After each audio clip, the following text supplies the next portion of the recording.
Ada yang saya bisa bantu? Pak, Ulun mau ngambil hosti untuk perjamuan kudus. Ukur suhu tubuhnya dulu. Ya. Baik, silahkan masuk ke dalam dulu, cuci tangan. Setelah itu bisa masuk mengambil hosti itu.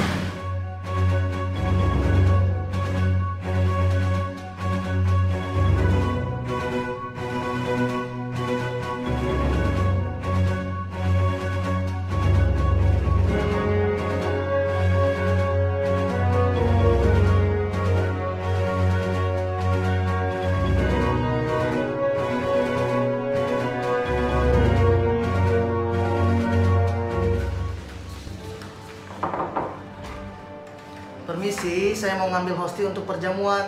Oke, silakan masuk.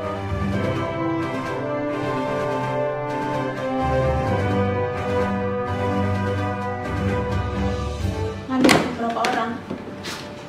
Untuk 1 orang aja, Bu.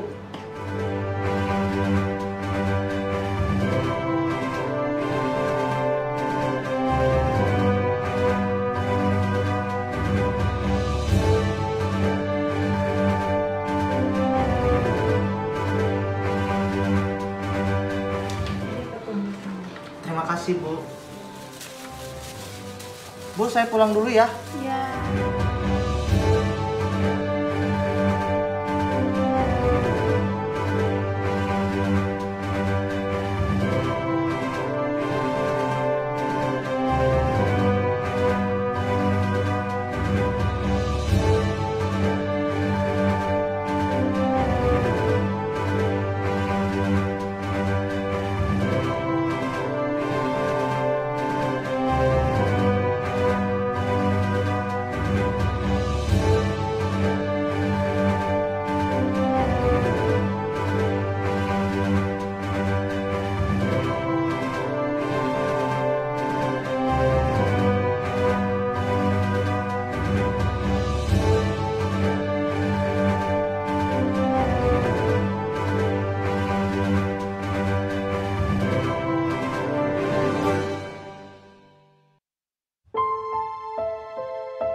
Panduan mengikuti dengan hikmat ibadah live streaming GKKA Indonesia Jemaat Banjarmasin yang tayang di YouTube channel GKKA Banjarmasin dengan jadwal tayang jam 9.30 pagi secara live dan 17.00 sore secara replay.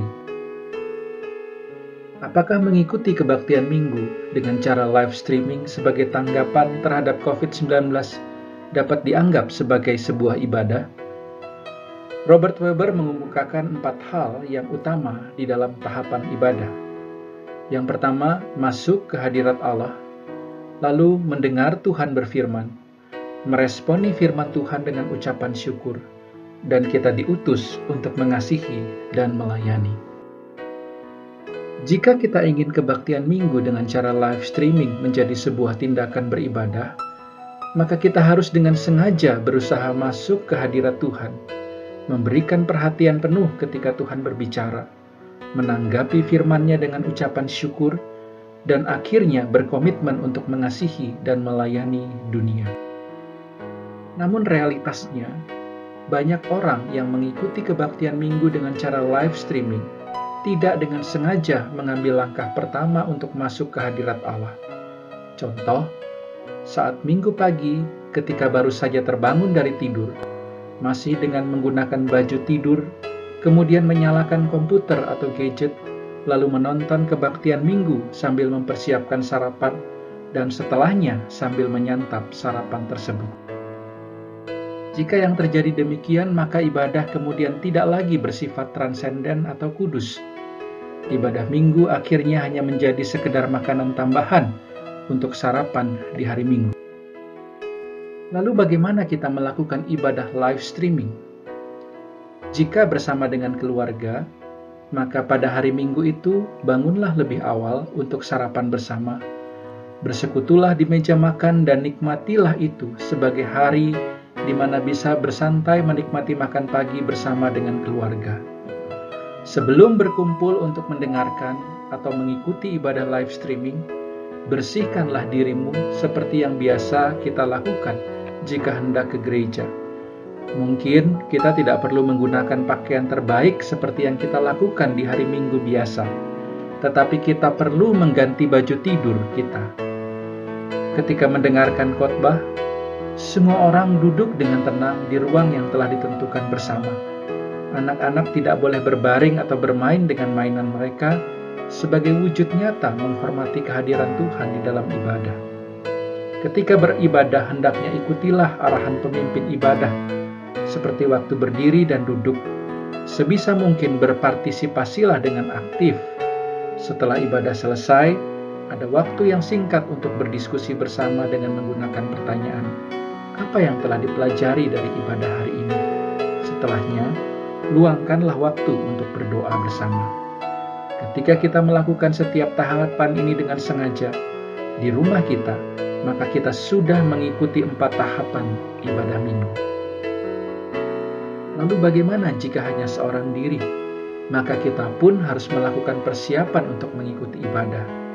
Selesaikan makan, berpakaian, dan bersiaplah sebelum ibadah dimulai. Ikutilah instruksi pemimpin pujian atau liturgis dan bersikaplah selayaknya mengikuti ibadah tersebut di gereja.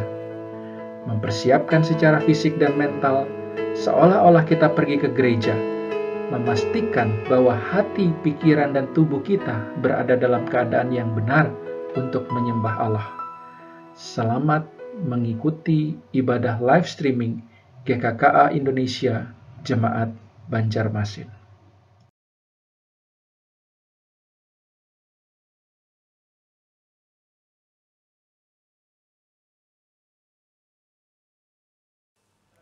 Shalom, sidang jemaat yang dikasihi oleh Tuhan Yesus Kristus, apa kabar? Kita patut menaikkan puji dan syukur kita ke hadapan Tuhan. Hanya oleh karena kasih dan perkenan-Nya, kembali kita boleh menikmati hari ini untuk beribadah bersama-sama dengan keluarga kita di hadapan Tuhan. Dan dalam ibadah minggu kali ini dirangkaikan dengan ibadah hari ulang tahun gereja kita yang ke-46 tahun. Mari kita mempersiapkan hati kita untuk masuk dalam ibadah. Kita mengambil saat teduh.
find rest, my soul, in Christ alone. Yeah.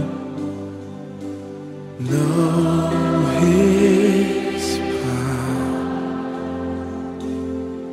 in quietness and trust. When the oceans rise and thunders roll, I will soar with you above the storm. Yes, I will. Father, you are king over the flood. I will be still, know you, God. When the oceans rise and thunders roll, say I will soar with you above the storm. You are king over every single one. I will be still, know you are God. Oh yes you are, oh yes you are.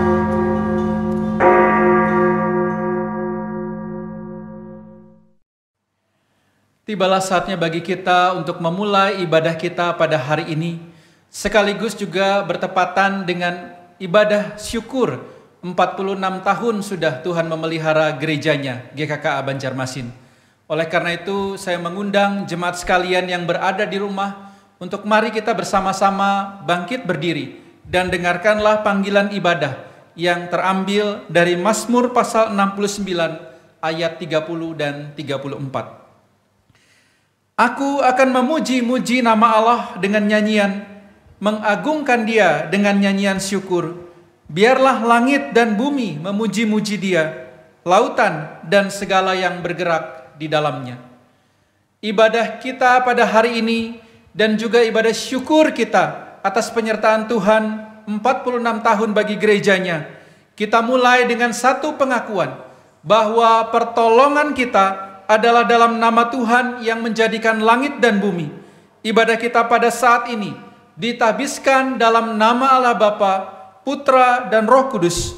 Kasih karunia, rahmat dan damai sejahtera dari Allah Bapa kita dan Kristus Yesus Tuhan kita dan persekutuan Roh Kudus menyertai saudara. Amin. Ketika kita mengecap segala kebaikan Tuhan, maka kita dapat merasakan bahwa Tuhan begitu mengasihi kita. Oleh karena itu, jangan kita memandang kepada besarnya masalah atau terpaku pada persoalan yang ada saat ini. Tapi pandanglah pada Tuhan yang tangannya tidak pernah melepaskan kita dan selalu menopang kita. Kecaplah dan lihatlah betapa Tuhan itu baik kepada kita.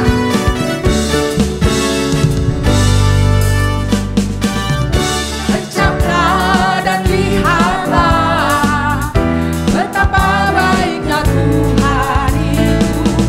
Rasakan dan nikmati kasih setia Tuhan. Kecaplah dan lihatlah betapa baiknya Tuhan itu.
mengasihi, dan terus memelihara hidup kita.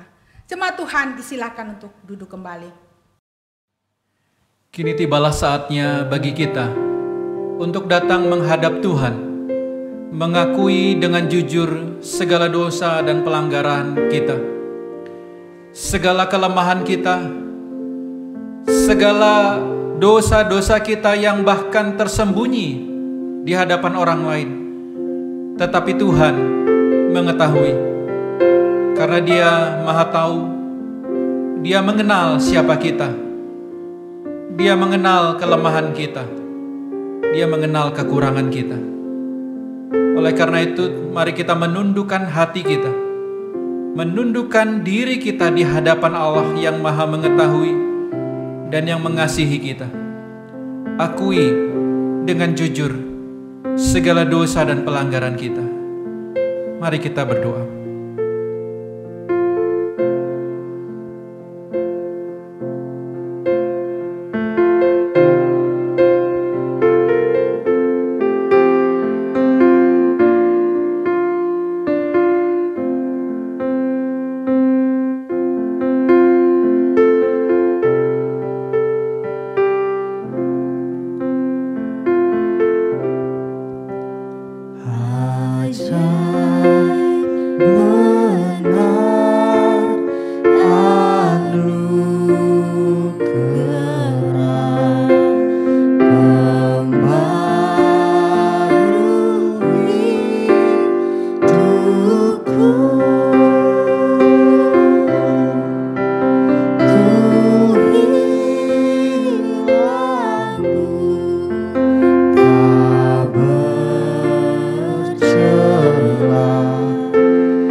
Ya Tuhan, sungguh ajaib benar anugerah-Mu.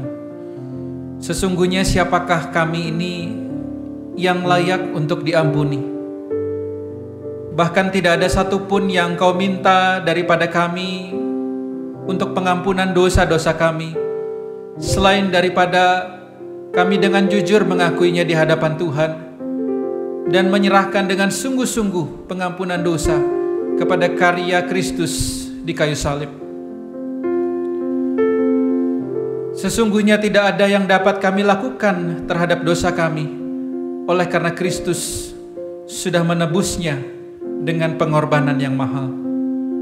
Oleh karena itu ya Tuhan, kami bersyukur untuk pengampunan yang Kau beri. Dan biarlah kiranya di hari-hari kehidupan kami ke depan, kami boleh berkomitmen untuk hidup semakin hari semakin baik dan boleh berbuah bagi kemuliaan nama Tuhan. Terima kasih untuk pengampunan yang Tuhan beri. Dalam nama Tuhan Yesus, kami sudah berdoa. Amin. Kita bersyukur oleh karena kasih-Nya yang begitu ajaib dan anugerah-Nya yang begitu besar, sehingga Dia telah mengampuni dosa kita. Oleh karena itu, dengarkanlah berita anugerah yang terambil dari Yohanes pasal 15 ayatnya yang kelima. Demikian firman Tuhan. Akulah pokok anggur dan kamulah ranting-rantingnya. Barang siapa tinggal di dalam aku dan aku di dalam dia, ia berbuah banyak, sebab di luar aku kamu tidak dapat berbuat apa-apa. Buah dari kehidupan sejati akan kita peroleh jika Yesus tinggal di dalam kita dan kita tinggal di dalam Yesus. Mari kita memperbaharui komitmen kita di hadapan Tuhan dengan membacakan secara responsif Mazmur 145. Saya mengundang sidang jemaat Tuhan untuk berdiri. Aku hendak mengagungkan Engkau, ya Allahku, ya Raja, dan aku hendak memuji namamu untuk seterusnya dan selamanya. Setiap hari aku hendak memuji Engkau dan hendak memuliakan namamu untuk seterusnya dan selamanya. Besarlah Tuhan dan sangat terpuji, dan kebesarannya tidak terduga. Angkatan demi angkatan akan memegahkan pekerjaan-pekerjaan-Mu dan akan memberitakan keperkasaanmu. Semarak kemuliaan-Mu yang agung dan perbuatan-perbuatan-Mu yang ajaib akan kunyanyikan. Kekuatan perbuatan-perbuatan-Mu yang dahsyat akan diumumkan mereka, dan kebesaran-Mu hendak kuceritakan. Peringatan kepada besarnya kebajikan-Mu akan dimasyurkan mereka, dan tentang keadilan-Mu mereka akan bersorak-sorai. Tuhan itu pengasih dan penyayang, panjang sabar dan besar kasih setianya. Tuhan itu baik kepada semua orang dan penuh rahmat terhadap segala yang dijadikannya. Segala yang Kau jadikan itu akan bersyukur kepadamu, ya Tuhan, dan orang-orang yang Kau kasihi akan memuji Engkau. Mulutku mengucapkan puji-pujian kepada Tuhan, dan biarlah segala makhluk memuji namanya yang kudus untuk seterusnya dan selamanya. Jemaat Tuhan, disilakan untuk duduk kembali. Kita yang telah menikmati kemurahan Tuhan di sepanjang hidup kita, sudahkah kita menjadikan Tuhan sebagai satu-satunya yang kita rindukan, melebihi apapun yang ada di dunia ini? Atau ada hal lain yang kita rindukan, melebihi kerinduan kita kepada Tuhan? Kiranya lagu ini menjadikan doa kita.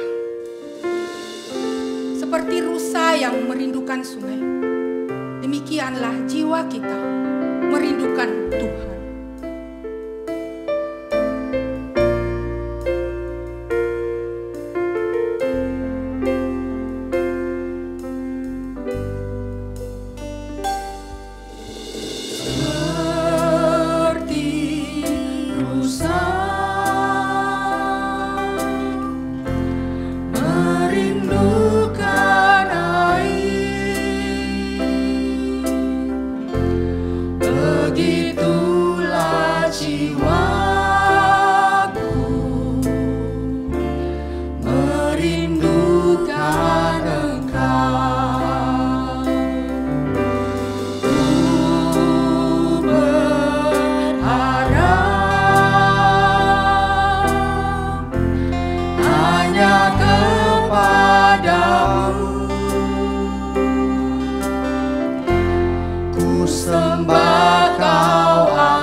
Shalom Bapak Ibu Saudara, selamat hari Minggu dan sungguh bersuka cita di minggu yang spesial pada hari ini dalam ibadah kita.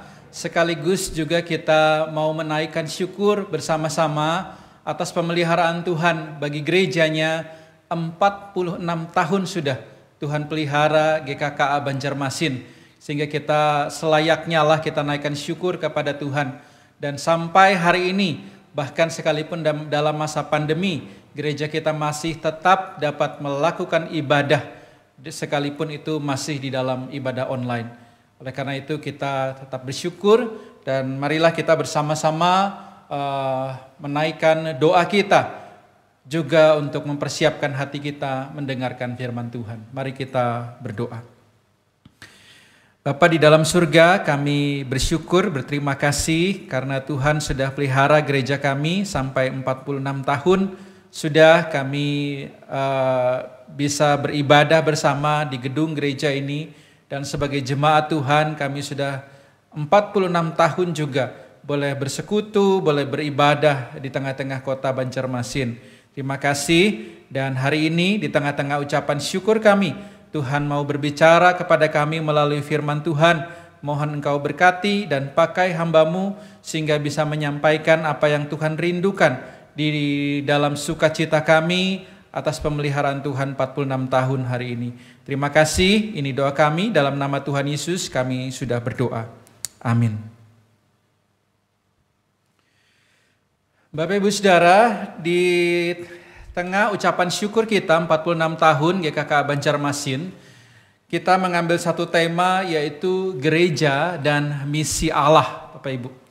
Nah Saudara, Allah kita adalah Allah yang sangat detil atau sangat bijaksana di dalam merencanakan segala sesuatu. Oleh karena itu Bapak Ibu Saudara, termasuk bahkan ketika Dia merancang ciptaannya, bahkan merancang manusia, Dia merancangnya tidak dengan sembarang, tetapi dengan satu tujuan tertentu, yaitu tujuan yang baik yang memuliakan nama Tuhan. Bahkan ketika Dia merancang gereja Tuhan, ketika Dia mengumpulkan orang-orang percaya yang sudah ditebus oleh-Nya, yang disebut sebagai gereja, itu pun Tuhan punya maksud dan tujuan bagi gereja Tuhan. Nah hari ini kita akan bersama-sama merenungkan apakah sebenarnya yang Tuhan inginkan ketika Dia membentuk gereja Tuhan dan mengumpulkan Bapak Ibu Saudara orang-orang percaya ke dalam satu perkumpulan yang disebut gereja. Mari kita buka bagian firman Tuhan yang terdapat dari Lukas pasal 13 ayat 6 sampai dengan ayatnya yang ke-9. Bapak Ibu Saudara yang di rumah, yang pegang Alkitab bisa buka Alkitabnya ya. Atau sama-sama kita bisa melihat melalui layar dan kita akan membaca bersama-sama. Lukas 13 ayat 6 sampai 9, perumpamaan pohon ara yang tidak berbuah.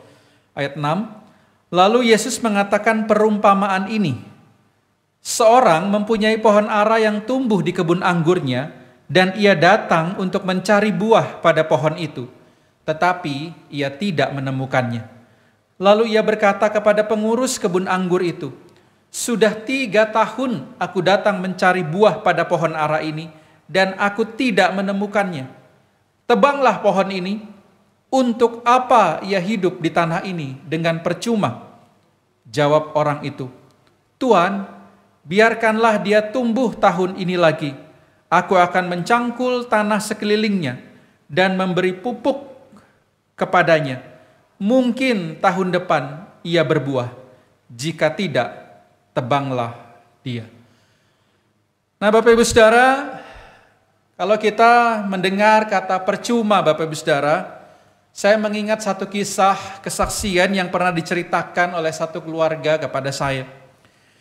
Mereka adalah keluarga yang tinggal di satu daerah yang kecil, saudara ya, satu daerah. Dan mereka punya pergumulan, sulit sekali memiliki anak. Namun akhirnya setelah penantian dan perjuangan yang panjang, mereka pergi ke dokter, mereka perawatan gitu Bapak Saudara, melalui tenaga medis, melalui doa-doa, melalui perjuangan yang panjang. Setelah bertahun-tahun akhirnya mereka boleh dipercayakan seorang anak yang dikandung oleh sang istrinya. Nah saudara, biaya yang dikeluarkan tidak sedikit ketika harus kontrol ke dokter, ketika harus pergi ke klinik dan lain sebagainya. Biaya yang digunakan tidak sedikit. Dan saudara, anak ini pun ketika lahir ternyata juga mengeluarkan biaya yang tidak sedikit. Anak ini lahir dalam kondisi prematur, sehingga harus mendapatkan perawatan khusus dan biaya yang dikeluarkan oleh orang tua tidak sedikit. Mereka harus membayar rumah sakit, bahkan karena keluarga ini adalah keluarga yang sederhana, mereka harus menguras tabungan mereka, bahkan meminjam dari orang lain. Tapi kemudian anak ini berhasil selamat dan sehat, tumbuh, lalu kemudian disekolahkan oleh orang tua ini, dan mereka harus berhemat supaya bisa membiayai sekolah anaknya. Sampai lulus SMA, anak ini dikuliahkan di kota yang lain, Bapak Ibu Saudara ya, karena mereka dari daerah. Namun satu kali saudara, kejadian mengejutkan terjadi ketika orang tua ini mau bikin kejutan ceritanya. Jadi pada hari ulang tahun anaknya, dia datang ke kota anaknya tempat kuliah ya, anaknya kos di kota tersebut. Lalu waktu mereka mau bikin kejutan, mereka sampai di kos-kosannya, ternyata anaknya tidak ada. Lalu temannya bilang bahwa anaknya sedang mengadakan pesta ulang tahun di rumah temannya. Oh mungkin pikirnya anaknya merayakan bersama teman-temannya, lalu tanya alamatnya, mereka susullah anaknya ke sana. Tapi betapa kagetnya Bapak Ibu Saudara ketika kemudian mereka mendapati anak ini ditemukan dalam keadaan teler atau mabuk oleh karena narkoba. Anaknya sedang merayakan ulang tahun bersama-sama teman-temannya, namun di dalam pesta narkoba. Saudara melihat kondisi ini, betapa hancur hati orang tuanya, dan sang ayah mengucapkan kalimat ini, saudara, dalam kondisi yang kecewa dan marah. Dia berkata, percuma saja usaha kita selama ini. Kita kerja keras membiayai anak ini, tapi apa balasannya buat kita? Percuma saja semua uang yang kita habiskan untuk memasukkan dia kuliah. Kita di rumah hemat mati-matian supaya anak ini bisa sekolah. Tetapi lihat apa hasilnya. Sungguh percuma. Lalu sang istri memeluk suaminya dan dia berkata, sabar Pak. Kita bawa saja anak kita pulang. Kita sadarkan dia. Kita berdoa, saya yakin, mama yakin, dia pasti bisa berubah. Lalu mereka membawa pulang anaknya kembali ke daerah. Karena anaknya ini Bapak Ibu Saudara ternyata sudah 3 bulan tidak kuliah dan sudah dikeluarkan dari universitas. Saudara, itu sepenggal kisah yang pernah disaksikan oleh sebuah keluarga kepada saya. Nah saudara, pernahkah kita mengalami yang namanya kekecewaan? Mungkin tidak seperti keluarga yang saya ceritakan tadi. Kecewa dan merasa bahwa segala sesuatu yang kita lakukan itu sia-sia, percuma. Kita sudah invest, kita sudah lakukan begitu banyak hal, kerja keras, memberikan waktu, memberikan tenaga, memberikan energi. Tapi Bapak Ibu Saudara, tidak ada hal baik yang dihasilkan dari hal itu. Kita sudah menghabiskan uang, kita sudah menghabiskan tenaga, kita sudah menghabiskan waktu. Tetapi kemudian kita melihat bahwa ternyata semua itu percuma atau sia-sia. Nah saudara, perumpamaan yang Tuhan Yesus kisahkan di dalam apa yang kita baca tadi saudara, adalah tentang pohon ara yang tidak berbuah di kebun anggur.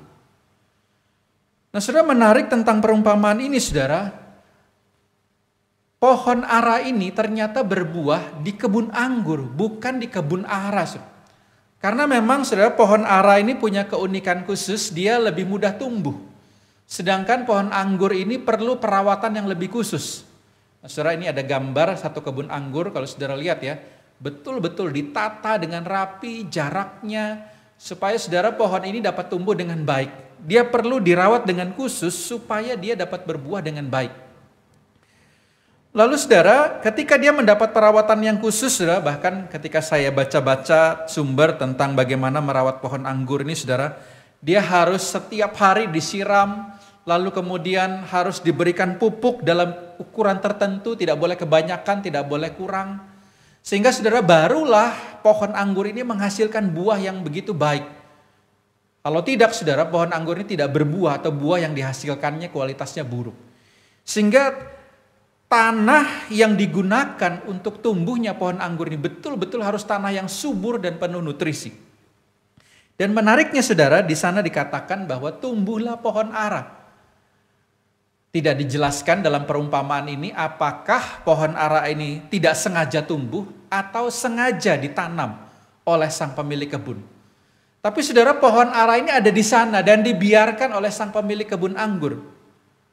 Mungkin maksudnya saudara ya, dilihat, oh pohon ara ini mungkin tumbuh di sini ada gunanya juga. Lalu saudara, dalam perumpamaan ini kemudian diceritakan sang pemilik kebun anggur ini datang ke pohon ara ini. Jadi dia tidak datang ke pohon anggurnya saudara, karena dia tahu pohon anggurnya menghasilkan buah. Tapi dia datang kepada pohon ara ini saudara untuk mencari buah. Dan menariknya saudara, tidak didapatinya buah pada pohon ara tersebut. Lalu kemudian dia memanggil karyawannya atau orang yang biasa mengurus kebun anggurnya. Dia katakan, tebang saja pohon ini, percuma saja dia hidup di kebun anggur. Percuma saja dia menyerap segala nutrisi, pupuk, air, dari kebun anggur yang begitu subur, dari tanah yang penuh dengan vitamin dan nutrisi yang dikhususkan untuk pohon anggur. Ia biarkan pohon ara itu di sana untuk menyerap segala sesuatu yang baik dan yang berguna. Tetapi dia tidak mendapatkan buah. Bahkan saudara, bukan hanya satu kali itu saudara. Ternyata dikatakan dalam bagian firman Tuhan tadi, sudah 3 tahun. Saya bayangkan saudara ya, mungkin di tahun ini dia datang, dia tidak dapat buahnya. Oke, tahun depan saya datang lagi. Tahun depan dia datang lagi, dia lihat tidak ada lagi buahnya. Dia masih sabar. Tetapi setelah 3 tahun saudara, 3 tahun itu menghabiskan pupuk, menghabiskan sumber mineral, air, menghabiskan nutrisi tanah yang begitu banyak. Tetapi saudara, tidak berbuah juga. Saudara, pohon ara, kalau biasanya saudara itu tidak dibuatkan satu kebun yang khusus. Karena pohon ara ini begitu mudah tumbuh. Bahkan di pinggir jalan pun dia bisa tumbuh dan menghasilkan buah yang banyak. Apalagi saudara kalau logikanya ya, kalau di tanah yang tidak dirawat saja dia bisa tumbuh, maka seharusnya di tanah yang subur dan dirawat, harusnya pohon ara ini menghasilkan buah yang begitu lebat. Namun saudara, yang terjadi adalah pohon ara ini tidak berbuah. Sehingga Tuan itu berkesimpulan bahwa percuma saja pohon ara itu menempati lahan di kebun anggur tersebut, lahan yang begitu subur, karena dia tidak menghasilkan buah sama sekali. Nah saudara, apa sebenarnya arti perumpamaan ini? Siapakah yang diumpamakan sebagai pohon ara yang tidak berbuah dalam kisah ini? Siapakah yang diumpamakan sebagai pemilik kebun anggur yang mengharapkan buah dari pohon ara ini?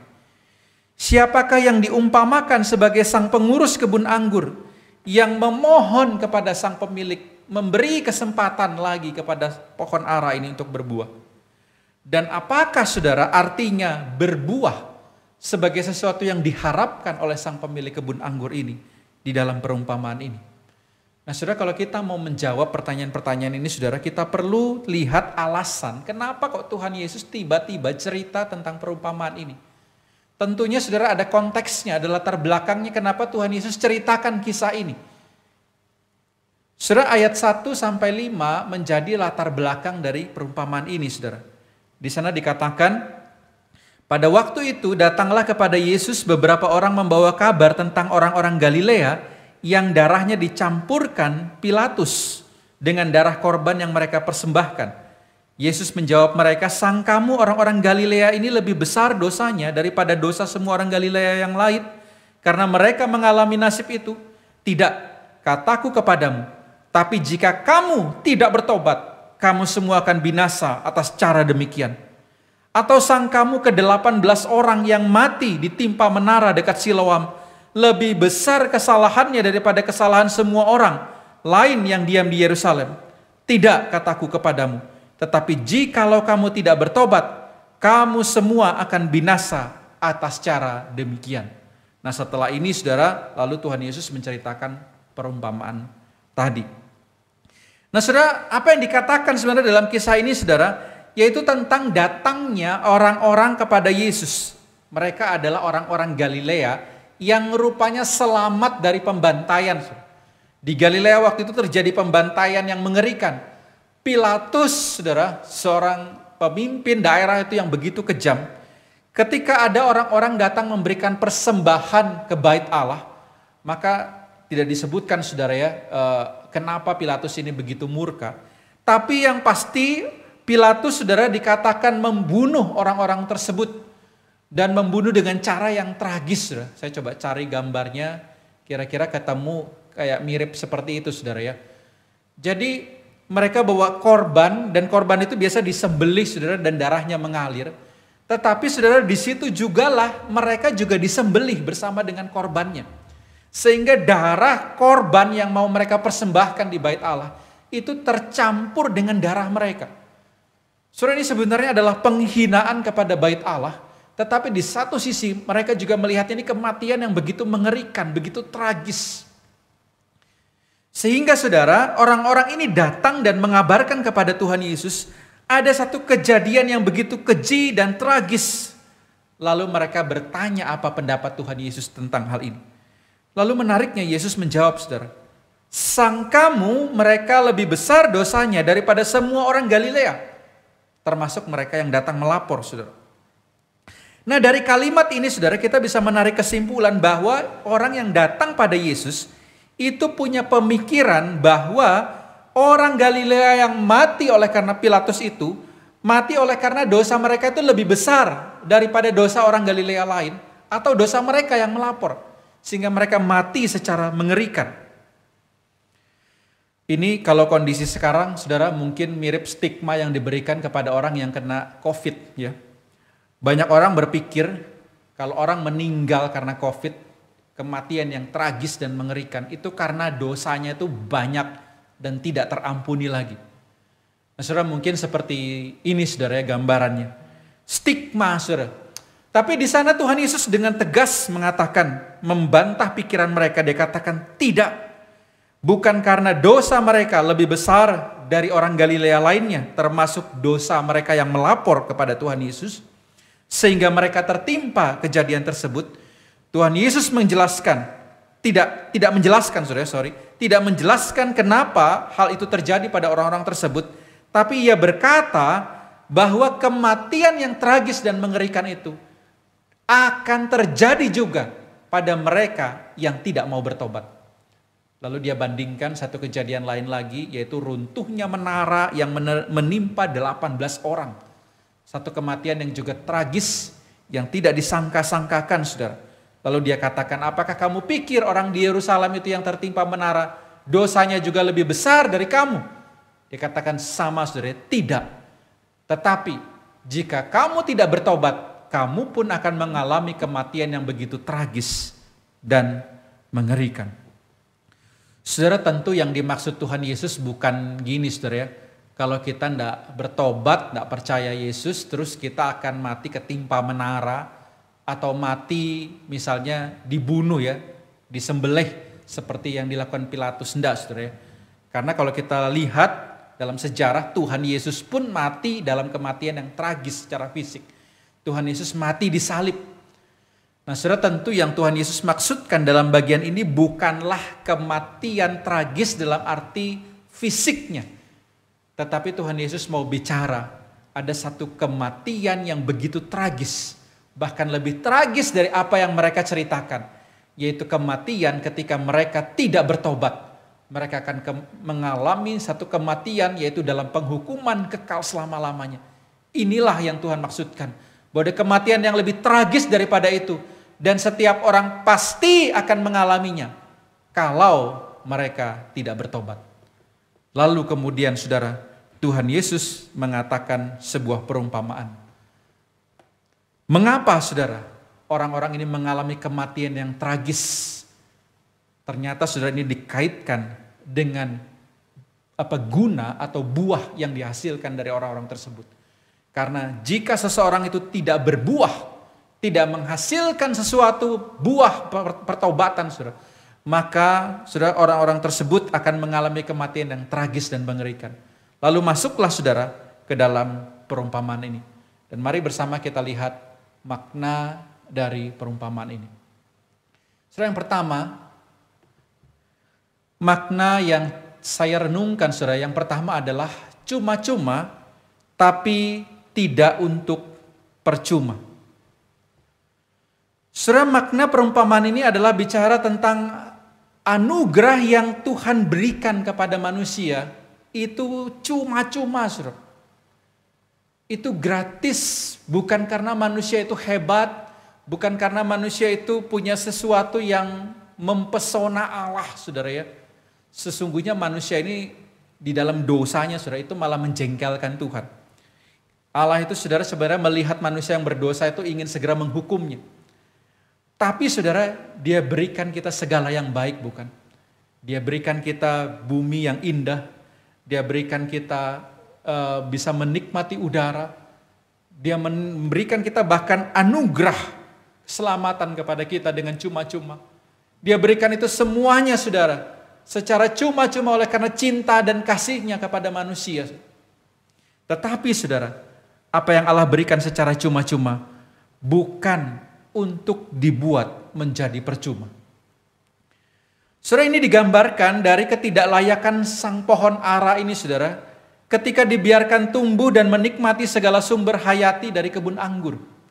Segala yang baik yang Tuhan ciptakan, yang Tuhan buat ini saudara, ini digambarkan dari sebuah kebun anggur yang betul-betul diolah, yang betul-betul dibuat dengan begitu subur dengan baik. Lalu pohon ara itu dibiarkan tumbuh menikmati segala sumber hayati yang berguna itu saudara. Ini adalah gambaran Tuhan saudara, yang memberikan kesempatan kepada kita manusia yang sebenarnya tidak layak menerima kebaikan Tuhan karena kita ini sudah berdosa. Tapi Tuhan memberikan kita kesempatan, memberikan kita pertolongan, memberikan kita kebaikan yang begitu banyak. Ini saudara sebenarnya adalah lambang dari bangsa Israel juga yang tidak layak. Mereka adalah bangsa yang tidak punya kelebihan sebenarnya. Mereka adalah bangsa yang kecil. Tapi Tuhan memilih mereka sebagai umat pilihan. Sehingga saudara diharapkan bangsa Israel ini dapat menjadi kesaksian bagi bangsa lain. Tetapi saudara, seperti yang digambarkan di dalam perumpamaan ini, telah 3 tahun sang pemilik kebun mencari buah pada pohon ini, tidak dapat buah. Sehingga 3 tahun ini saudara, penafsir banyak mengatakan ini adalah lambang masa pelayanan Tuhan Yesus di dunia ini 3 tahun. Tuhan Yesus melayani di tengah-tengah bangsa Israel. Tuhan Yesus memberikan kesempatan kepada mereka untuk percaya kepada Yesus sebagai Tuhan dan Juru Selamat. Tapi tidak ada mereka yang percaya kepada Yesus Kristus. Tentu maksudnya dikecualikan saudara, para murid dan sedikit orang. Tetapi secara bangsa saudara, begitu sedikit yang betul-betul percaya kepada Yesus.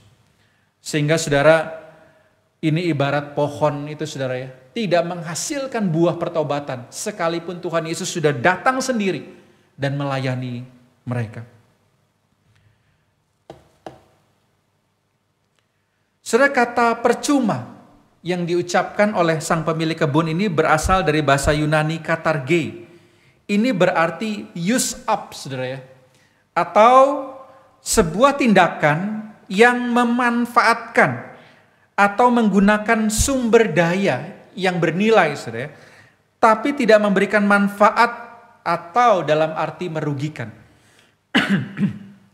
Sehingga saudara, ketika kata katarge ini dipakai terhadap pohon ara ini saudara, ini bukan hanya bicara tentang pohon ara ini tidak berbuah, tidak memberi manfaat apapun kepada sang pemilik. Tidak hanya itu saudara, Tapi juga dimaksudkan bahwa pohon ara ini telah menyakiti tanaman anggur di dalam kebun itu. Pohon ara ini berbagi kesuburan, tanah, berbagi sumber air, berbagi pupuk, bahkan ukuran pohon ara yang besar menyerap lebih banyak sumber daya daripada pohon anggur. Tapi saudara, sang pemilik sabar dan ia biarkan pohon ara ini tumbuh. Dan harapan sang pemilik agar memberikan manfaat. Tetapi yang terjadi saudara, bahwa pohon ara yang sudah menerima manfaat itu tidak berbuah. Siapakah ini saudara? Mereka adalah orang yang mengaku Kristen, yang mendapatkan berkat Tuhan, mendapatkan perlindungan Tuhan, pertolongan Tuhan, tapi tidak memberikan buah bagi kerajaan sorga. Nah, apa maksudnya buah ini saudara? Apa maksudnya buah yang diharapkan oleh Tuhan? Saudara, yang diharapkan saudara, ini sebenarnya bukanlah buah, oh berarti saya sudah memberikan sumbangan saudara. Oh berarti saya sudah datang ke gereja, cukup itu buah saya gitu. Saudara, buah ini saudara bicara tentang buah pertobatan. Yohanes 15 ayat 5 katakan gini, Akulah pokok anggur dan kamulah ranting-rantingnya. Barang siapa tinggal di dalam aku dan aku dalam dia, ia berbuah banyak, sebab di luar aku kamu tidak dapat berbuat apa-apa. Ini satu kalimat saudara yang menyatakan bahwa kalau kita mau berbuah saudara, buah itu harus dimulai dari pertobatan kita, percaya kita kepada Yesus dengan sungguh-sungguh. Barulah kita bisa berbuah saudara. Sehingga perbuatan baik apapun saudara yang kita lakukan, kalau itu tidak diawali dengan pertobatan kita kepada Tuhan, kesungguhan iman kita kepada Tuhan, maka segala perbuatan baik kita itu saudara, itu bukanlah buah saudara. Itu adalah perbuatan baik. Tetapi yang dimaksudkan dengan buah, yaitu adalah sesuatu yang dimulai dari pertobatan, kemudian itu menghasilkan tindakan saudara dari pertobatan tersebut. Inilah saudara yang diharapkan. Setelah kita menerima keselamatan, kita menerima anugerah Tuhan, itu menghasilkan gerakan di dalam diri kita untuk mengasihi Tuhan, mengasihi orang lain, mengasihi gereja Tuhan. Buah inilah saudara yang diharapkan timbul saudara. Tuhan tidak hanya bicara tentang apa yang bisa kita berikan saudara, tetapi Tuhan bicara apa yang menggerakkan kita kemudian untuk menghasilkan sesuatu bagi kemuliaan nama Tuhan. Inilah saudara buah pertobatan yang diharapkan muncul saudara dari setiap kita orang percaya, bahkan bagi kita gereja Tuhan. Saudara, inilah tema kita juga saudara, misi Allah dan gereja Tuhan. Misi Allah bagi gerejanya, yaitu apa saudara? Agar gereja menjadi seperti kebun-kebun anggur ini saudara. Bagi orang-orang berdosa yang sebenarnya tidak layak. Tetapi saudara, mereka ini kemudian dirawat, dipupuk, dibersihkan, dilatih, dipersiapkan untuk menghasilkan buah-buah pertobatan.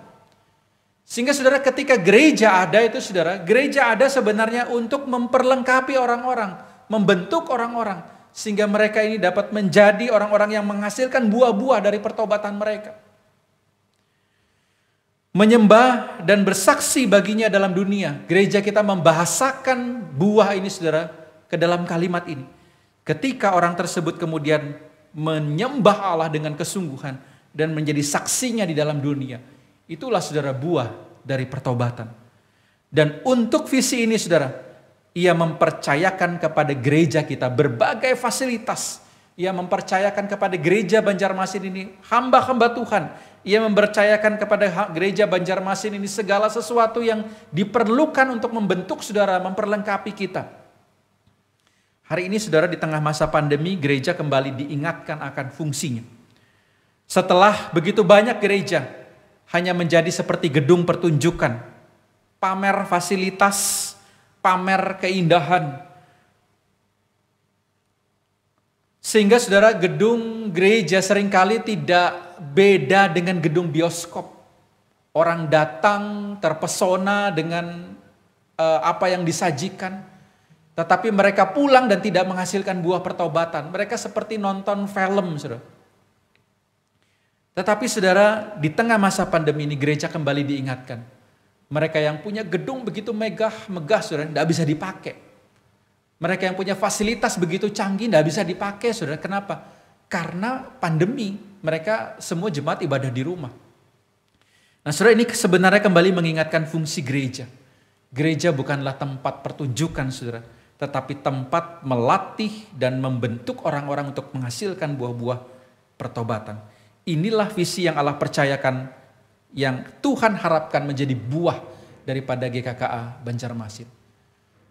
Saudara, ini visi misi GKKA Banjarmasin, saudara ya, yang diharapkan jemaat itu, saudara ya, dari percaya mereka bertobat. Mereka tidak berhenti di sana, tapi mereka bertumbuh menjadi bayi rohani, menjadi anak-anak rohani, menjadi dewasa rohani, lalu menjadi orang tua rohani. Mereka yang percaya Yesus tidak hanya stop di sana, tapi mendorong dirinya untuk terlibat di dalam komunitas, terlibat di dalam kelompok kecil, sama-sama belajar, diperlengkapi, dilatih, lalu diperlengkapi untuk melayani, bahkan terakhir sudah diutus kembali untuk menghasilkan buah bagi kerajaan sorga. Inilah yang GKKA sedang kerjakan, saudara. Gereja rindu untuk membentuk saudara, memperlengkapi saudara. Inilah yang Tuhan percayakan kepada GKKA Banjarmasin. Bahkan secara khusus, saudara, tahun ini kita akan fokus kepada keluarga, yaitu bagaimana kita memulai membentuk orang-orang percaya yang Tuhan percayakan di Banjarmasin ini dimulai dari keluarga.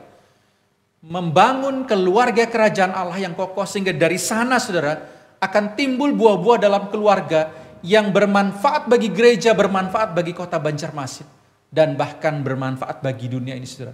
Dimulai dari keluarga. Sehingga jangan bosan-bosan, saudara ya, kalau dalam tahun ini kita banyak bicara tentang keluarga, karena kita ingin memulai itu semua dari dalam keluarga. Kenapa, saudara? Saya akan paparkan satu riset yang menarik, saudara. Gary McIntosh mencoba menanyakan, saudara ya, kepada banyak orang, saudara, di Amerika. Lalu dia survei dengan 3 pertanyaan. Pertanyaan pertama, siapa yang menuntun engkau memiliki iman kepada Yesus? Siapa yang memperkenalkan Yesus kepadamu? Ternyata, saudara, 43% mereka mengenal Yesus dari keluarga. Metode apa yang paling mempengaruhi engkau percaya kepada Yesus? Ternyata, saudara, bukan dari KKR, bukan dari obrolan dengan tim penginjilan. Ada juga, saudara ya, tapi tidak besar. Yang paling besar adalah percakapan dengan anggota keluarga. Lalu yang ketiga, siapa yang memberi pengaruh agar engkau datang ke gereja, mau ke gereja? Ada yang diajak teman, 22%, oleh karena diri sendiri 27%, tapi 28% anggota keluarga berperan besar, saudara. Sehingga, saudara, kenapa kita mau pakai ini, saudara ya? Karena kita tahu keluarga sangat besar pengaruhnya bagi iman seseorang, sehingga iman itu bisa menghasilkan buah-buah yang diharapkan bagi kerajaan sorga. Saudara, waktu saya tidak begitu banyak, saudara ya, tetapi ini yang mau saya sampaikan. Jika kita mau berbuah lebat, mulailah dengan pertobatan sejati. Tanpa pertobatan sejati, sesungguhnya nasib kita akan mati dengan cara yang tragis, seperti dengan orang-orang Galilea yang darahnya dicampurkan Pilatus dengan darah persembahan, dan orang-orang Yerusalem yang tertimpa menara, saudara. Namun Tuhan Yesus tidak sedang bicara kematian fisik, saudara, tapi bicara tentang kematian kekal, penghukuman Allah untuk selama-lamanya. Saudara, mulailah dengan pertobatan sejati, sehingga kita bisa menghasilkan buah-buah bagi kerajaan sorga. Saudara, 46 tahun sudah Tuhan percayakan GKKA Banjarmasin, saudara, di dalam pertumbuhannya. Paling tidak ada 4 masa dilewati oleh sejarah gereja ini, saudara. Tahun 74 sampai 83 masa perintisan, di mana gereja kita itu pinjam gedung orang lain, saudara. Hanya diikuti oleh 13 orang jemaat, dilayani oleh 1 hamba Tuhan, pendeta Mark Silas. Tapi, saudara, itu tidak mematahkan semangat mereka terus merintis gereja ini, sehingga masuk masa kedua tahun 83 sampai 88 ini dalam masa perjuangan, di mana hamba Tuhan silih berganti, bahkan gereja dalam sejarah itu hampir ditutup, saudara, karena dianggap tidak berbuah, tidak menghasilkan sesuatu. Tetapi Tuhan kasih kesempatan kepada gereja ini untuk boleh tetap buka, tetap bertumbuh, saudara. Diberi lagi kesempatan oleh sinode, saudara, untuk tetap buka. Hamba-hamba Tuhan masih percaya bahwa gereja ini masih punya harapan. Dan puji Tuhan, saudara, dalam masa perjuangan itu, Tahun 988 sampai 94 gereja ini terus bertumbuh dan bertambah jumlahnya. Bahkan bisa membeli satu lahan di Jalan Veteran, saudara. Setelah kurang lebih 16 tahun kita pinjam gedung gereja HKBP. Bahkan 3 tahun kita sempat pinjam gedung gereja GKE. Kita tidak punya uang, jemaat kita sedikit. Tetapi tahun 94, saudara, kita bisa bangun gedung gereja ini. Dan kita puji syukur, saudara, dipercayakan jemaat lebih dari 300 orang hari ini. Tapi pertanyaannya, saudara, ketika Tuhan Yesus datang dan mencari buah setelah 46 tahun gereja ini merintis, berjuang dan bertumbuh, adakah dia dapati buah, saudara? Apakah dia bisa melihat buah-buah dalam kehidupan jemaat GKKA Banjarmasin? Saudara, cuma-cuma, tapi jangan kita buat percuma anugerah Tuhan. Dan kesempatan yang Tuhan berikan itu bukanlah kesempatan yang selamanya ada, saudara, tapi ada batasnya. Oleh karena itu mari selagi masih ada kesempatan kita menghasilkan buah, dimulai dari keluarga kita. Saudara, saya akan tutup khotbah saya dengan sambungan cerita di awal tadi, saudara. Setelah anak itu dibawa pulang, saudara, akhirnya anak itu disekolahkan di sekolah yang lain. Anak itu bertobat, saudara. Dia kapok, dia lihat orang tuanya begitu sedih, begitu kecewa, dia berubah. Dan akhirnya, saudara, dia sekolah dengan baik. Dan hari ini, saudara, anak itu menjadi salah seorang pengusaha yang berhasil di daerah Jawa Timur, saudara. Dia menjadi pengusaha yang sukses dan berhasil. Lalu kemudian orang tuanya bisa berkata, tidak percuma engkau diberikan kesempatan. Saudara, hari ini, jika kita didapati oleh Tuhan, apakah Tuhan akan berkata seperti pohon ara itu, saudara? Percuma saja aku memberikan engkau kesempatan hidup. Percuma saja aku mempercayakan engkau berbagai fasilitas. Atau mungkin ketika dia melihat gereja kita, apakah Tuhan akan berkata percuma saja gedung yang begitu besar? Ataukah dia akan berkata, tidak percuma engkau dipercayakan anugerah yang begitu besar. Karena engkau menggunakan itu sebaik-baiknya untuk kemuliaan Tuhan. Menghasilkan buah dari pertobatan yang kau lakukan. Saudara, saya mengucapkan selamat ulang tahun kepada GKKA Banjarmasin. Biarlah kiranya bertambah usia, semakin banyak buah-buah yang dihasilkan. Dan semakin banyak jemaat yang mau dibentuk dan kemudian menghasilkan buah-buah dari pertobatan. Kita mulai tahun ini dengan memperlengkapi keluarga. Bergabunglah, saudara, sehingga saudara pun bisa menghasilkan buah pertobatan dimulai dari keluarga. Amin. Mari kita berdoa.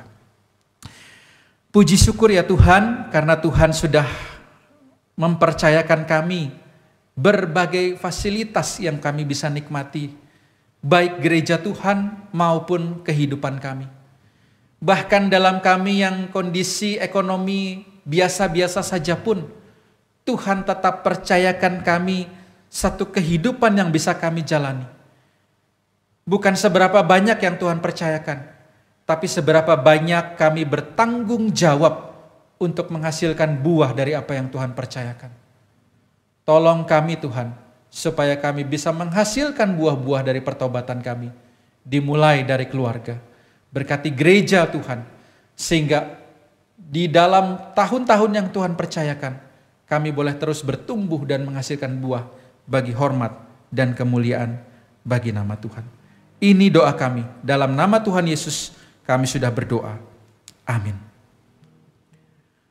Saudara, proyek ketaatan kita minggu ini adalah, saudara, cobalah saudara bersama-sama di dalam keluarga men-sharingkan apa sebenarnya peran atau buah yang Tuhan harapkan bagi saya untuk saya hasilkan di dalam keluarga. Ceritakan saudara dalam keluarga, sehingga saudara paham apa yang saudara harus kerjakan, apa yang saudara harus hasilkan di dalam keluarga sesuai dengan harapan Tuhan. Nah, saudara sharingkan itu di dalam keluarga dan silahkan membagikannya di dalam PDP minggu ini. Selamat hari Minggu, Tuhan Yesus memberkati. Amin. Saya mengundang sidang jemaat Tuhan untuk berdiri bersama dengan umat kudus Allah di segala tempat dan sepanjang zaman. Mari kita mengikrarkan pengakuan iman rasuli demikian. Aku percaya kepada Allah, Bapa yang Maha Kuasa, Khalik langit dan bumi, dan kepada Yesus Kristus, Anaknya yang tunggal Tuhan kita, yang dikandung daripada Roh Kudus, lahir dari anak darah Maria, yang menderita sengsara di bawah pemerintahan Pontius Pilatus, disalibkan, mati dan dikuburkan, turun ke dalam kerajaan maut. Pada hari yang ketiga, bangkit pula dari antara orang mati, naik ke surga, duduk di sebelah kanan Allah, Bapa yang Maha Kuasa. Dan dari sana Ia akan datang untuk menghakimi orang yang hidup dan yang mati. Aku percaya kepada Roh Kudus, gereja yang kudus dan am, persekutuan orang kudus, pengampunan dosa, kebangkitan orang mati, dan hidup yang kekal. Amin. Jemaat Tuhan, disilakan untuk duduk kembali. Bersyukur, bersyukur, dan bersyukur. Suatu untayan kata yang begitu indah yang terdengar di telinga kita. Dan itu seharusnya ada dalam kehidupan setiap orang yang mengaku percaya kepada Tuhan. Atas kasih penyertaan, atas kasih pemeliharaan Tuhan dalam kehidupan kita. Secara khusus sebagai anggota gereja GKKA Banjarmasin, kita bersyukur jika pada bulan ini gereja kita berulang tahun yang ke-46. Mari sebagai jemaat Tuhan, kita saling mendukung dalam doa, saling menopang satu dengan yang lainnya, sehingga kemuliaan Tuhan dapat dinyatakan melalui gereja kita. Sebagai ungkapan syukur atas pemeliharaan Tuhan atas gereja kita, kita akan menyaksikan persembahan greeting wishes dari pemuda Gloria, dilanjutkan dengan tarian dan terakhir paduan suara Hosana. Selamat menyaksikan.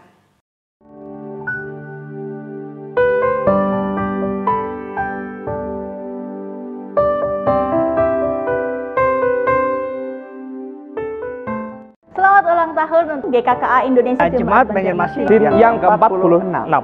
Kiranya GKKA Banjarmasin semakin menjadi berkat, menjadi saksi bagi sekeliling kita. Semoga semakin bertumbuh. GKKA Mania mantap.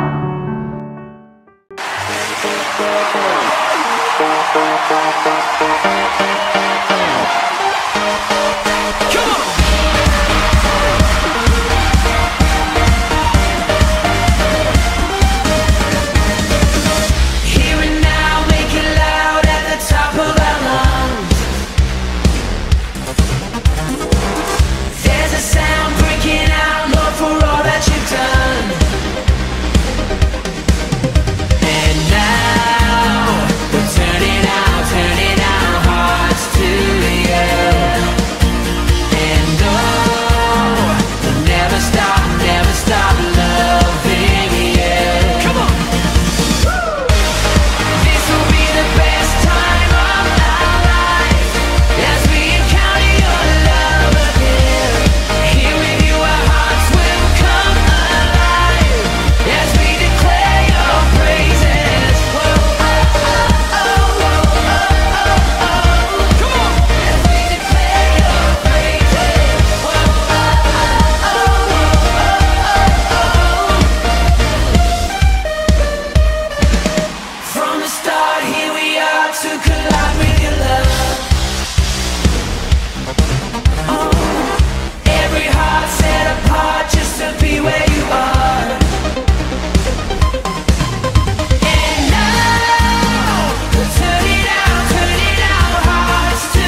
Indonesia. Banjarmasin. Tuhan Yesus. Tuhan Yesus. Tuhan Yesus memberkati.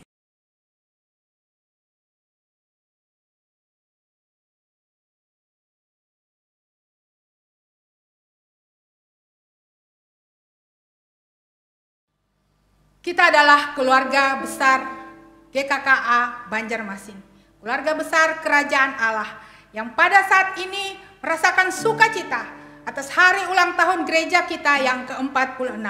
Sebagai wujud sukacita kita, mari kita memberikan salam kepada seluruh anggota keluarga di rumah kita masing-masing.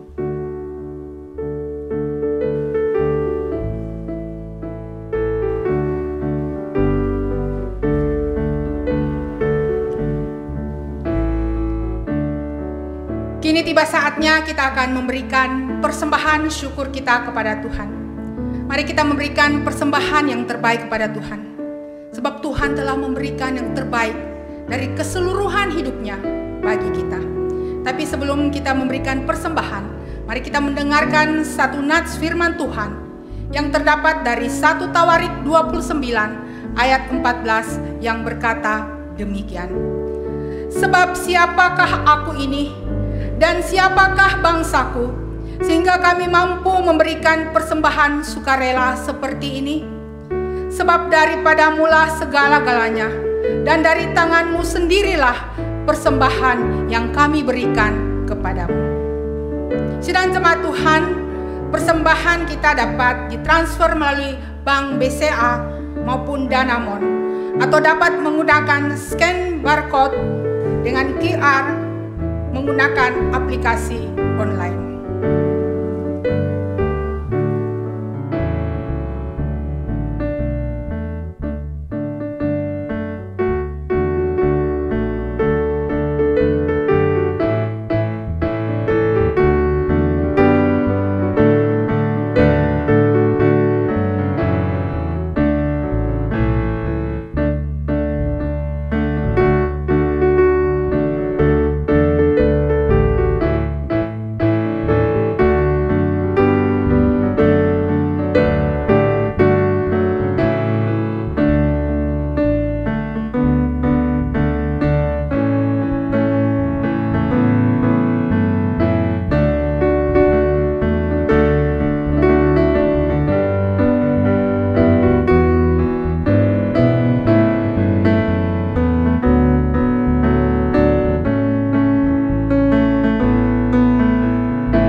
Bersyukur kita beroleh kesempatan untuk memberikan persembahan, dan sekarang kita akan berdoa. Mari saya mengajak kita semua sekali lagi kita berdiri dan mari kita naikkan syukur kita atas persembahan yang sudah kita berikan. Mari kita berdoa. Bapa di surga, terima kasih Engkau telah memberkati kami dengan berkat-berkat rohani dan juga Engkau memberkati kami dengan berkat-berkat jasmani, sehingga kami juga beroleh bagian di dalam memberikan persembahan untuk pekerjaan Tuhan, untuk pelayanan yang Tuhan percayakan khususnya di GKKA Banjarmasin. Sekalipun di tengah kondisi pandemi dan perekonomian yang begitu sulit, tetapi kami bersyukur Tuhan masih memelihara anak-anak Tuhan dan memberkati sehingga boleh mencukupkan segala kebutuhan, bahkan ambil bagian di dalam persembahan. Terima kasih, berkati usaha, pekerjaan yang dikerjakan oleh anak-anak Tuhan. sehingga Tuhan boleh terus berikan jalan keluar dalam setiap pergumulan, khususnya permasalahan perekonomian kami. Terima kasih, kami juga mau bersama-sama berdoa agar jemaat Tuhan boleh menjadi alat Tuhan yang boleh berbuah bagi kemuliaan Tuhan. Biarlah kiranya ketika kami bersama-sama merayakan ulang tahun yang ke-46, ketika kami bersama-sama mengingat anugerah dan pemeliharaan Tuhan, kami tidak menyimpan untuk diri kami sendiri saja, tetapi jemaat boleh dipakai menjadi alat Tuhan, sehingga boleh berbuah menjadi kemuliaan bagi nama Tuhan. Secara khusus di kota Banjarmasin, gereja Tuhan dapat menjadi terang bagi kota Banjarmasin. Setiap jemaat Tuhan boleh menjadi kesaksian yang hidup, baik bagi rekan kerja, baik di tengah-tengah keluarga. Para orang tua, anak-anak boleh menjadi kesaksian bagi orang lain, sehingga mereka boleh melihat bagaimana anak-anak Tuhan itu hidup, dan boleh ada kemuliaan Tuhan hadir di tengah-tengah kota Banjarmasin melalui gereja Tuhan.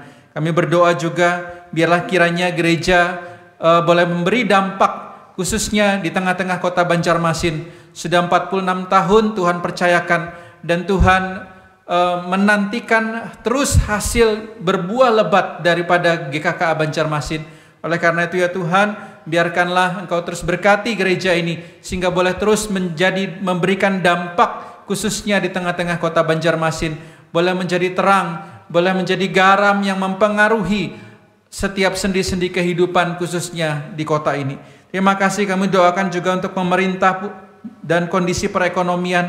Kiranya Tuhan juga menolong pejabat pemerintah, setiap aparat, sehingga boleh memulihkan kondisi perekonomian. Bahkan di tengah-tengah kondisi pandemi ini, Tuhan berikan hikmat juga kepada para pemimpin bangsa untuk boleh membuat kebijakan yang tepat. Kami doakan juga masalah politik menjelang pilkada, kiranya juga Tuhan tolong, sehingga ada pemimpin-pemimpin yang terbaik yang bisa menduduki jabatan-jabatan yang akan diisi nantinya. Kami doakan bahkan jika ada anak-anak Tuhan di dalamnya, mereka boleh menjadi kesaksian juga dan bagi hormat kemuliaan bagi nama Tuhan. Kami juga berdoa di tengah-tengah masa pandemi ini, ya Tuhan, kami rindu pandemi ini boleh segera berlalu, sehingga gereja kemudian boleh kembali beribadah dengan normal. Namun sambil menantikan itu, biarlah kiranya gereja Tuhan juga boleh tetap berdoa dan mempunyai pengharapan di dalam Tuhan. Terima kasih, ini doa syafaat kami, dan kami akan mengakhiri doa kami dengan menaikkan doa Bapa kami sebagaimana yang Tuhan Yesus ajarkan kepada kami. Bapa kami yang di surga, dikuduskanlah namamu, datanglah kerajaanmu, jadilah kehendak-Mu di bumi seperti di surga. Berikanlah kami pada hari ini makanan kami yang secukupnya, dan ampunilah kami akan kesalahan kami, seperti kami juga mengampuni orang yang bersalah kepada kami. Dan janganlah membawa kami ke dalam pencobaan, tapi lepaskanlah kami daripada yang jahat, karena Engkaulah yang punya kerajaan, dan kuasa, dan kemuliaan sampai selama-lamanya. Amin. Jemaat yang dikasihi Tuhan, 46 tahun GKKA berdiri di Banjarmasin. Mengingat kembali 46 tahun yang lalu, di Banjarmasin tidak ada satupun anggota jemaat GKKA. Oleh sebab itu, Sinode GKKA memenuhi panggilan Tuhan, lalu mengutus Surabaya. Pendeta Marsilas menyeberang ke Kalimantan, Surabaya. Tidak ada satu orang yang dikenal. Beliau hanya dari rumah ke rumah, dari tokoh ke tokoh. Dan akhirnya bertemu dengan almarhum Bapak Ismoyo. Disitulah mulai, lalu gereja ini mengutus hamba Tuhan. Kemudian dibantu oleh Ujung Pandang, Bapak Pendeta Santoso Iman, setiap bulan datang ke Banjarmasin. Saudara-saudara, kita kembali mengingat bahwa jikalau 46 tahun yang lalu hambanya tidak memenuhi panggilan datang ke Banjarmasin, maka saudara-saudara, hari ini kita tidak bisa menikmati satu ibadah yang begitu indah sekali. Oleh sebab itu, saudara-saudara, saya masih mau meminta supaya saudara-saudara, mari kita ingat kembali permulaan gereja ini. Marilah saudara kita ingat kembali misi, visi gereja kita. Beritakan Injil. Saudara-saudara, marilah saudara kita kembali kita bersatu, kita sehati. Mari kita sama-sama terus melayani Tuhan, memenuhi amanat dan panggilan Tuhan Yesus. Oleh sebab itu saudara-saudara, 46 tahun ini, walaupun kita hanya merayakan dengan sangat sederhana, kita hanya memperingati 46 tahun gereja ini sudah berdiri di tengah kita. Lalu apa yang kita harus lakukan? Mari saudara, kita menerima utusan, panggilan Tuhan Yesus. Oleh sebab itu saudara-saudara, arahkanlah hatimu kepada Tuhan. Pergilah ke dalam dunia dengan damai. Milikilah keberanian. Pertahankanlah apa yang baik. Jangan lakukan yang jahat. Hiburlah mereka yang tawar hati. Kuatkanlah yang lemah. Bantulah yang menderita. Hormati semua orang. Kasihi dan layanilah Tuhan. Bersukacitalah dalam kuasa Roh Kudus. Amin. Kita akan mengakhiri ibadah kita pada saat ini. Biarlah segala pujian, hormat, serta kemuliaan kita naikkan kepada Allah Tritunggal, Bapa, Putra, dan Roh Kudus yang telah menyelamatkan kita dan telah memberkati hidup kita.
Jemaat yang dikasihi Tuhan, terimalah berkat Tuhan. Tuhan memberkati engkau dan melindungi engkau. Tuhan menyinari engkau dengan wajah-Nya dan memberi engkau kasih karunia. Tuhan menghadapkan wajah-Nya kepada engkau dan memberi engkau damai sejahtera. Amin.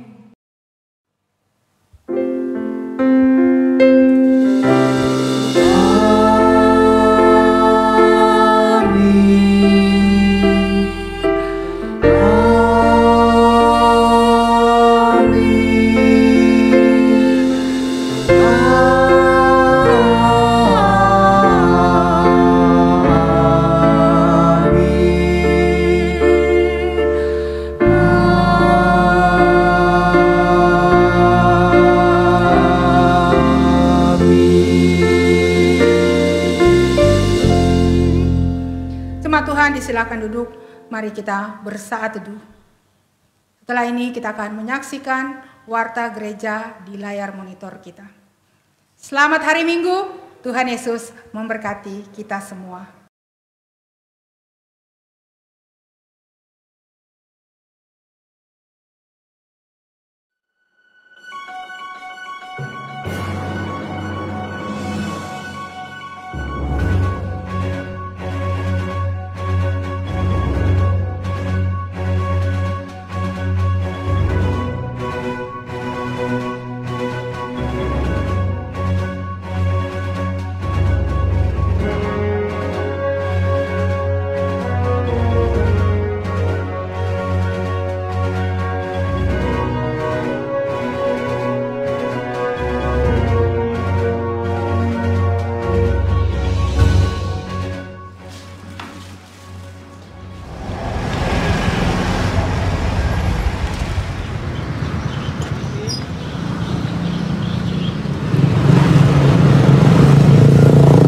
Ada yang saya bisa bantu? Pak, Ulun mau ngambil hosti untuk perjamuan kudus. Ukur suhu tubuhnya dulu. Ya. Baik, silahkan masuk ke dalam dulu, cuci tangan. Setelah itu bisa masuk mengambil hosti itu.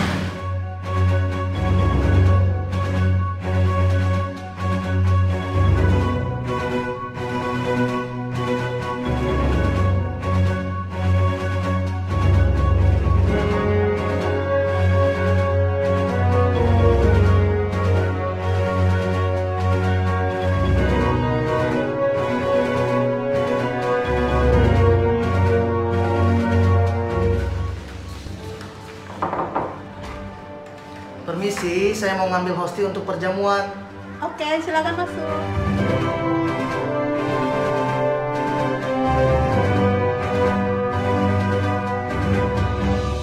Ngambil berapa orang? Untuk 1 orang aja, Bu.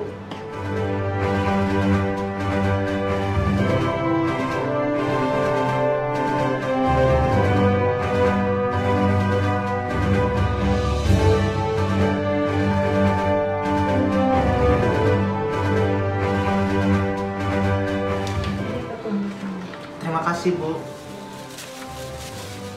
Bu, saya pulang dulu ya. Ya.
Here and now, make it loud at the top of our lungs. There's a sound breaking out, Lord, for all that you've done. And now we're turning our hearts to you. And oh, we'll never stop loving you. Come on. This will be the best time of our life as we encounter your love again. Here with you, our hearts will come alive as we declare your praises. Whoa, oh, oh, oh, oh, oh, oh. Come on. As we declare your praises. Whoa, oh, oh, oh, oh, oh, oh. From the start, here we are to collide with your love. Every heart set apart just to be where you are. And now we're turning our hearts to you. We'll never stop loving. Come on, let's praise Him tonight, Planet Shakers. This will be the best time of our lives as we encounter your love again. Here with you, our hearts will come alive as we declare your praises. Whoa, oh, oh, oh, oh, oh, oh. As we declare your praises. Whoa, oh, oh, oh, oh, oh, oh. Come on, put your hands together. This is our time. This is our place. This is our moment to lift your name. This is our time. This is our place. This is our moment to lift your name. Oh, this is our time. This is our place. This is our moment to lift. We'll lift your name higher. This is our place. This is our moment to lift your name.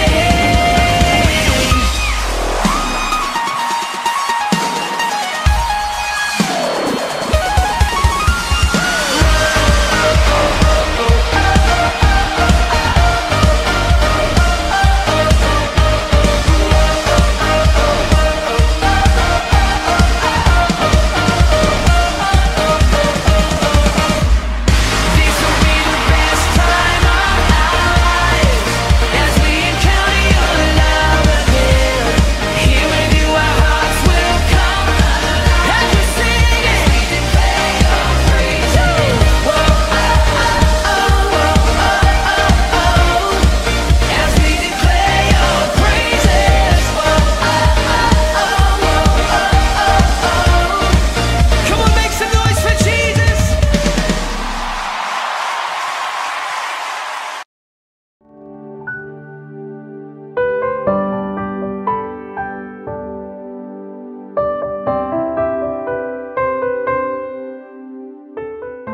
Selamat ulang tahun untuk GKKA Indonesia Jemaat Banjarmasin tim yang ke-46. Kiranya GKKA Banjarmasin semakin menjadi berkat, menjadi saksi bagi sekeliling kita. Semoga semakin bertumbuh. GKKA Mania. Mantap.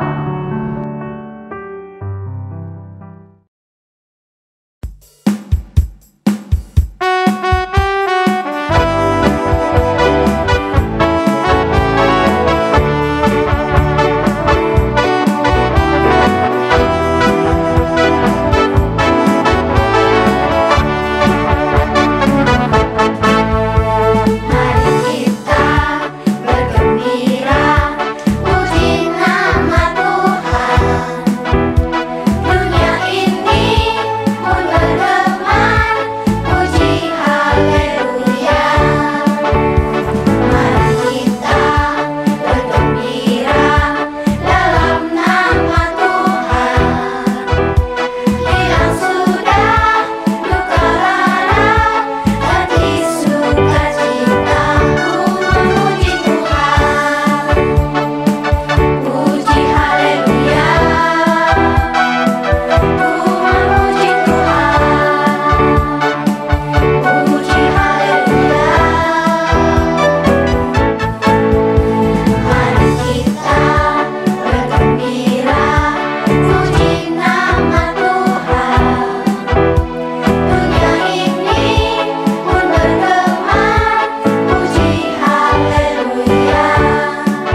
Tuhan Yesus Tuhan Yesus memberkati.